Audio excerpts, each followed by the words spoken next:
Gold trusted gold buyers మీరు తాకట్టు పెట్టిన బంగారాన్ని విడిపించి ఈ రోజు ఉన్న మార్కెట్ ధరకు కొనబడును.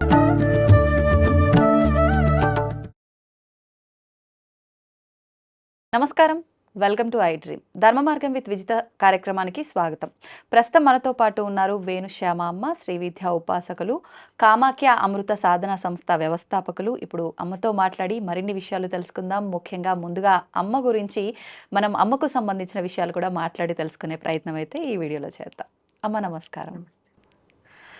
అమ్మ, నేను విన్నాను మీరు చిన్నతనంలోనే ఉపాసన తీసుకున్నట్టుగా. అది ఎంతవరకు వాస్తవము? అంటే అంత చిన్న వయసులో ఉపాసన తీసుకోవాలి అనే ఆలోచన మీకెందుకు వచ్చింది? ముందుగా దాని గురించి మాట్లాడుకుందాం. చిన్నతనంలో ఉపాసన అంటే అసలు ఫస్ట్ నాకు తెలియకుండానే నేను ఇందులోకి వచ్చాను. అది ఎందుకు వచ్చాను అంటే తెలీదు. దానికి కారణం ఏమిటి అని దానికి అర్థం ఏమిటి అంటే, ఇంతకు ముందు చేసినవి ఏమైనా అక్కడ థర్డ్ క్లాస్లో ఒక బుక్లో ఒక మంత్రం చూసా. ఆ మంత్రం చూసి అది చదవడం మొదలుపెట్టా. అది ఎంతలా అంటే అంటే ఏది కోరుకుంటే అది అవుతుంది అన్నారు. అంటే నేను బాగా చదువుకోవాలి, మంచి ఉద్యోగం చేయాలి అని చెప్పేసి అనుకుని అలా చదువుతూ ఉండేసరికి ఏమైంది అని అంటే, దానివల్ల కొంచెం కళ్ళు తిరిగినట్టు అయ్యి నేను దాన్ని ఏమంటారంటే అన్కాన్షియస్గా కోల్పోయాను. ఆ కోల్పోయేసరికి ఏమైంది, అమ్మ డాక్టర్ దగ్గరికి తీసుకువెళ్ళారు. ఏమీ లేదు, లేస్తుంది, ఏదో నీరసం అని అన్నారు. కానీ చాలాసేపు లేవకపోయేసరికి మా ఇంటి ఎదురుగుండా ఒకరు ఉపాసకులు ఉన్నారు. వారి గురువుగారు అప్పుడు వచ్చి ఉన్నారనమాట. వచ్చి ఉంటే వారికి చెప్పారు అమ్మ. చెప్తే ఆయన ఇంటికి వచ్చి ఏమైందో అని చెప్పి తల మీద చేయిపోయగానే మళ్ళీ నేను మామూలుగా లేచిన వెంటనే ఫస్ట్ వారు అడిగిన క్వశ్చన్ ఏంటంటే, ఏం మంత్రం చేశావు అని అడిగితే, ఇగో ఈ మంత్రం చేశాను అన్నాను. ఈ మంత్రాలు అలా నువ్వు చేసేయకూడదు, గురువు ఉండాలి, నీకేం తెలుసు అని చేసావు అంటే, లేదు ఆ బుక్లో రాశారు అని చెప్పి బుక్ చూపించాను. అలా చదివి చేయకూడదమ్మా అని చెప్పారు. సరే, ఇంక అక్కడ అయిపోయిన తర్వాత వారు ఫస్ట్ టైం సరస్వతి మంత్రం ఇచ్చారు. ఆ సరస్వతి మంత్రాన్ని ఒక 2-3 డేస్ చేశానేమో తెలీదు. ఆ తర్వాత ఎప్పుడైనా గుర్తొస్తే చేయడం తప్ప ఎప్పుడు చేయలేదు.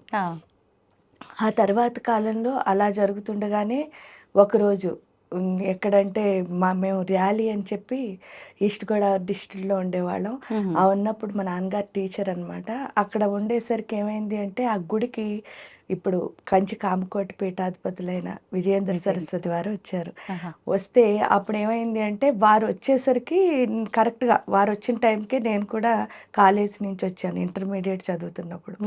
వచ్చేసరికి ఆయన్ని పూర్ణకుంభంతో స్వాగతం చెప్పి తీసుకువెళ్తున్నారు. వారు వెనకాల వెళ్ళాం. ఎందుకంటే అంతకుముందే పొద్దున్న అమ్మ చెప్పారనమాట. ఏంటి అంటే, ఆ పీఠాధిపతులు ఉన్నప్పుడు మనం ఉంటే వాళ్ళ గాలి మనకి తగిలితే మన పాపాలన్నీ పోతాయి అని చెప్పేసి అమ్మ చెప్పింది. చెప్తే సరే అని చెప్పి వెళ్ళాం అందరం, మా సిస్టర్స్, నేను, అమ్మ అందరం వెళ్ళేసరికి స్వామి ఏం చేశారంటే, ఆయన మెడలో వేసిన దండ తీసి ఎందుకో ఇచ్చారో తెలియదు, నాకు ఇచ్చారు.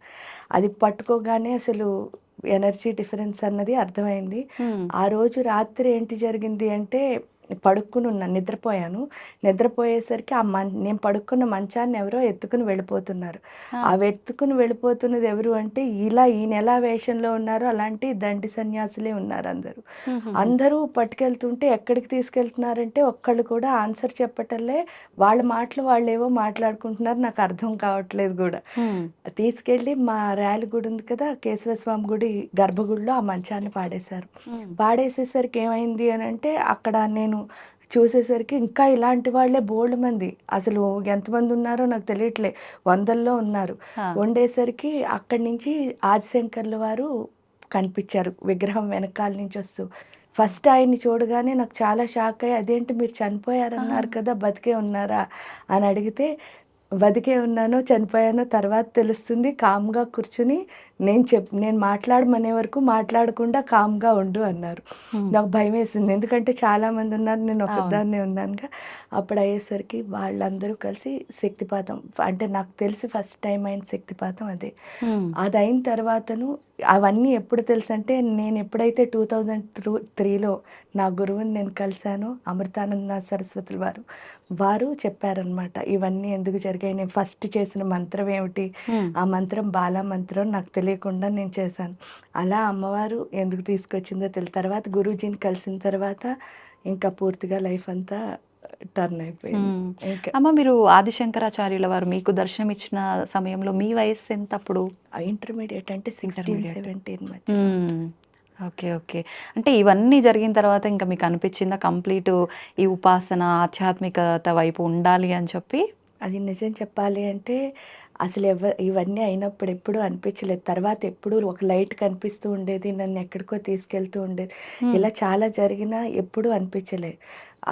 ఆఖరికి మా గురూజీ ఫస్ట్ టైం అమ్మవారిని ప్రతిష్ఠ చేసినప్పుడు ఆ అమ్మవారు కరెక్ట్‌గా అక్కడ ప్రాణప్రతిష్ఠ అయిన తర్వాత ఆ రోజు రాత్రి వచ్చి నాకు లైఫ్ అంతా ఎలా జరుగుతుంది అన్నది చెప్పారు.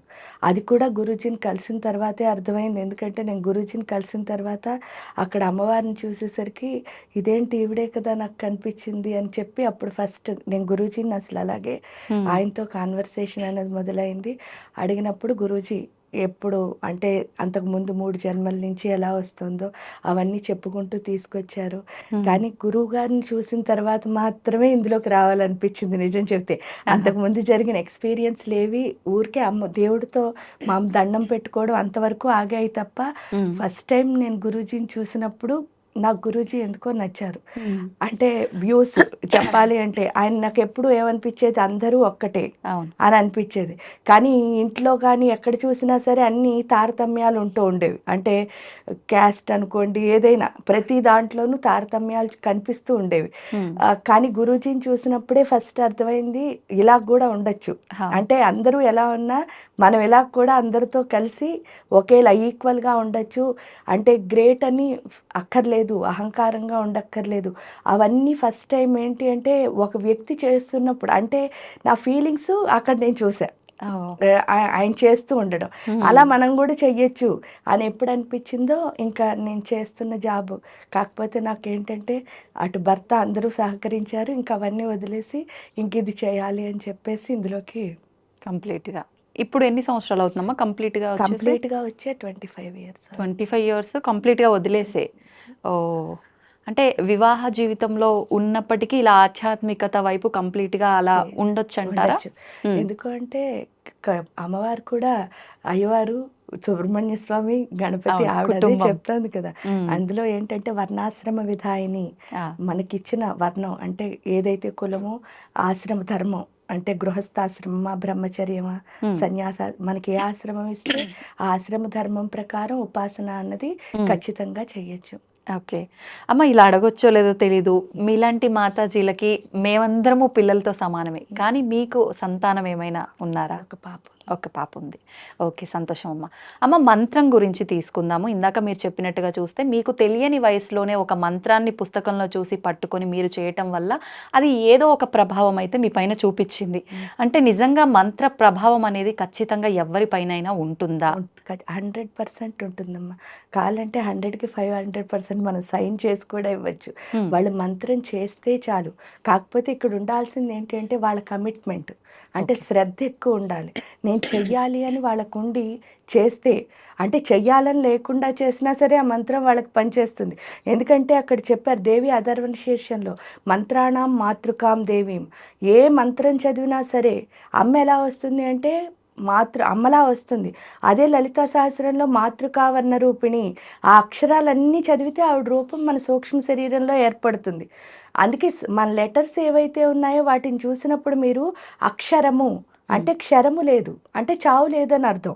చావు ఎక్కడుండదండి అనంటే మనందరం చనిపోతున్నాం కదా! అవును. చావు లేనిది ఎక్కడుందంటే దేవతల దగ్గర ఉంది. హ్మ్. ఎందుకుంది అంటే వాళ్ళు అమృతం తాగుతారట అంటున్నాం. హ్మ్. ఆ అమృతం ఎక్కడుంది అంటే ఈ అక్షరాల్లో ఉంది. ఓహ్! ఎప్పుడైతే అక్షరాలు మనం రిపిటేటివ్‌గా అందుకే మన్నంత్రాయతే ఇతి మంత్రః. మీరు ఎంత మననం చేస్తే అది మంత్రం అవుతోంది. హ్మ్. సో, ఏ అక్షరం అన్ని మీకు మంత్రాలు కూడా చదవక్కర్లే. ఆ ఆ అంటూ ఆ ఒక్కదాన్ని మీరు అలా రిపీట్ చేస్తే అదే మంత్రమై మీ పైన ప్రభావం చూపిస్తుంది. ఓహ్! ఖచ్చితంగా. ఎందుకు అంటే మన మనస్సుని నిశ్చలంగా ఉంచే శక్తి మంత్రంలో ఉంటుంది. హ్మ్. ఎప్పుడైతే మైండ్ ఒక చోట స్టాప్ అయ్యిందో ఇంక మనం మన డెస్టినీని చేరుకోవడం కానీ ఫోకస్ కానీ ఇవన్నీ వాటంతట అవే వస్తాయి కదా. అవును. అప్పుడు ఆ మంత్రశక్తి ఏం చేస్తుంది, మన ఆత్మశక్తిని పెంచుతుంది. దానికి కారణం ఏమిటి అంటే మనం మంత్రం ఎప్పుడు చదువుతామో సూర్యుడికి మనకి లింక్ ఏర్పడుతుంది. సూర్యుడు ఏం చేస్తున్నాడు, మన ప్రాణశక్తిని పెంచుతున్నాడు. ఎప్పుడైతే ప్రాణశక్తిని పెంచుతాడో అప్పుడేమవుతుంది, ఒకటి మన ఆయుష్ పెరుగుతుంది, రెండు మన మీద మనకు నమ్మకం వస్తుంది. అవును. ఎప్పుడైతే మీ మీద మీకు కాన్ఫిడెన్స్ ఉందో మీరు చేయలేనివేవి ఉండవు కదా, అంతే.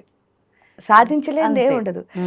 ఇప్పుడు ఏమవుతుంది, అందుకే మీరు ఎక్కడికి వెళ్ళినా డి విటమిన్ డెఫిషియన్సీ అండి. అవును. డి విటమిన్ డెఫిషియన్సీ అంటే ఏంటి, సూర్యుడితో మనకు కనెక్షన్ లేదు. ఆ కనెక్షన్ ఓన్లీ మంత్రం ద్వారానే ఏర్పడుతుంది. ఎప్పుడైతే మనం మన విద్యను వదిలేసామో ఏమవుతుంది, అక్కడ సూర్యుడితో మనం కనెక్షన్ వదిలేసుకుంటున్నాం.